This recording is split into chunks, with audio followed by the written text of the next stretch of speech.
Hello, a very quick channel update for February. Some of you will have seen the very short, less than 2-minute videos about modelling I've been doing.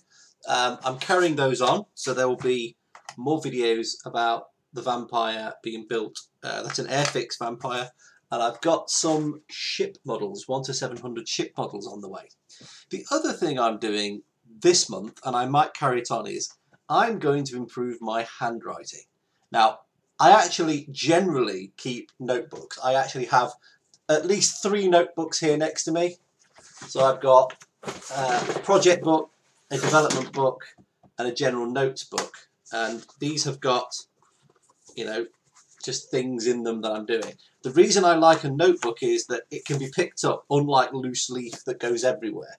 So I prefer notebooks. I have dozens of them in the loft, in storage, from different times of the year. However, and this came to light yesterday, my handwriting is letting me down. I have written incomprehensible pages of goop, and even I don't know what it says. And there's only one way around this, and that's some handwriting practice. So what I've done is I spent some time writing cursive and writing slowly and quickly. And then I actually analysed my writing. So from these few that are on graph paper, as you can see, I started to analyse how I wanted to write and what was going on. And I started off experimenting with a bit of a slant and a bit of a mix of cursive and not. Then I did a fast run, and you can see it just fell apart about here. So then I slowed down. I slowed it completely down, and then started doing a bit less cursive until I really felt I was getting meaningful communication. For these notebooks, it's absolutely key that in 3 weeks, 3 years, I can still pick them up and read them. And when they look like this, I wrote that last night, and I'm there going, I can't read it. And I actually posted this to someone at work and went, I have no idea what I wrote.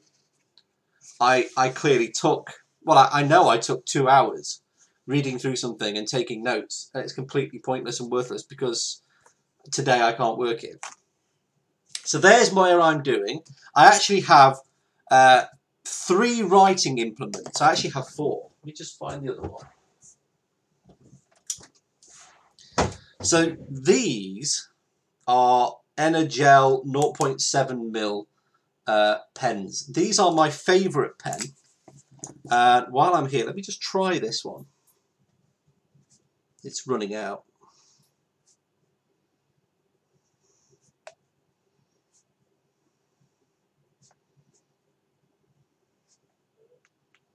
Yeah, it's fell apart.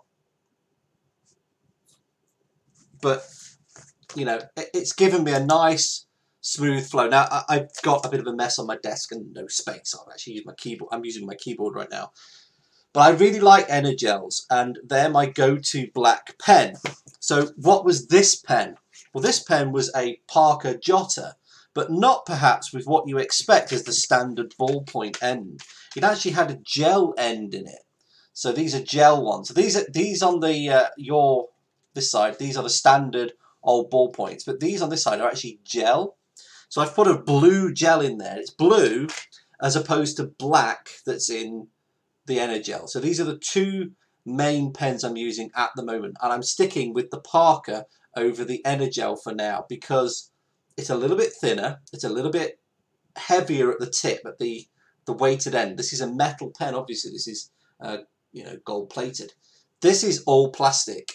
It's a lot lighter, it's a lot throwing around. But this very much echoes a pencil in weight. That's the interesting thing. And my handwriting with a pencil is far, far neater. So I don't particularly want to work on this. I want to work on speedy cursive with a pen that doesn't make me look like a child. The final thing is an actual fountain pen. So this is a Waterman graduate fountain pen. It's rather a fancy pen. I actually had no idea how much this pen cost until very recently. The one thing I did have, and it was a bit of a shame, was I had Parker Quink, and the old bottle had gone, so I ordered a new bottle, and it arrived broken. And luckily the eBay seller sent me another one, so the little bit that was left in this one went into there. But this is for sale exclusively in India and Nepal. I ain't in India or Nepal. Anyway, so I'm using the fountain pen as well. So let's just have a try.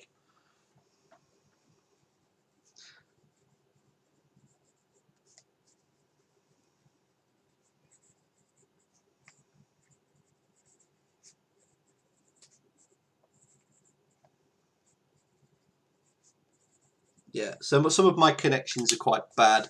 It's certainly a lot thicker, and as I got to the end here, the paper's actually, this is actually slightly curved, this paper, so it was bouncing around a bit. Again, I've not got the space on my desk. I need to actually find a space to sit down and write.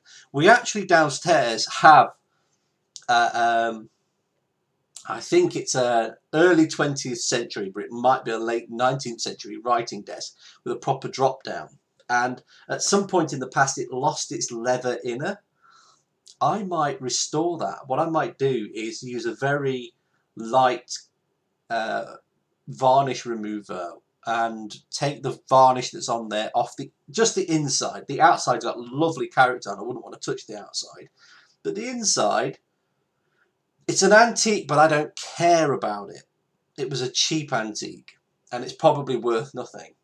But I quite like it. I mean, I may even want one of those in here rather than this piece of IKEA cardboard that I've got as a desk. But yeah, so this is the Energel. This is the Quink ran through a Waterman fountain pen. So I'm working on this. This is what I'm currently working on. And you'll see more of the Airfix minis. They are literally Airfix minis. And I'm going to tidy up the channel for that. I'm going to actually have a Airfix mini #1 or series #1, episode #1, and which model it is. In this case, it's the Vampire. I'm then going to have the next model I'm looking at doing is perhaps HMS Rodney or KMS Scharnhorst, depending on how I go. If I'm going for Scharnhorst, there's a reason. And that is because I'd want Belfast, Scharnhorst, King George V, and a few others that were at the Battle of North Cape. But I'm looking at making them part of a stand. They're going to get an actual diorama stand, wood stained perhaps with an acrylic shroud to stop the dust getting on them, maybe. And they're perhaps going to go on my mantelpiece or maybe on a shelf up here. I'm not sure. That's the thing. I've got lots of projects to do. The other one is black paint, furniture paint. So it's turned up finally. This is the satin finish black paint. I have 3 of these. And what I'm planning on doing is what was the brown oak effect wood bookshelf becomes black, matches this, and either goes here next to me, which is probably impractical, or better still, just to the right. So there's actually a gap to the right between the door and the side of this cupboard. And that would be where my books actually go, rather than being on a pile at my feet. So watch out for this. I can't do it right now because it's too cold. It says apply above 10 degrees centigrade. And it's definitely not above 10 degrees centigrade right now. Speak to you all soon.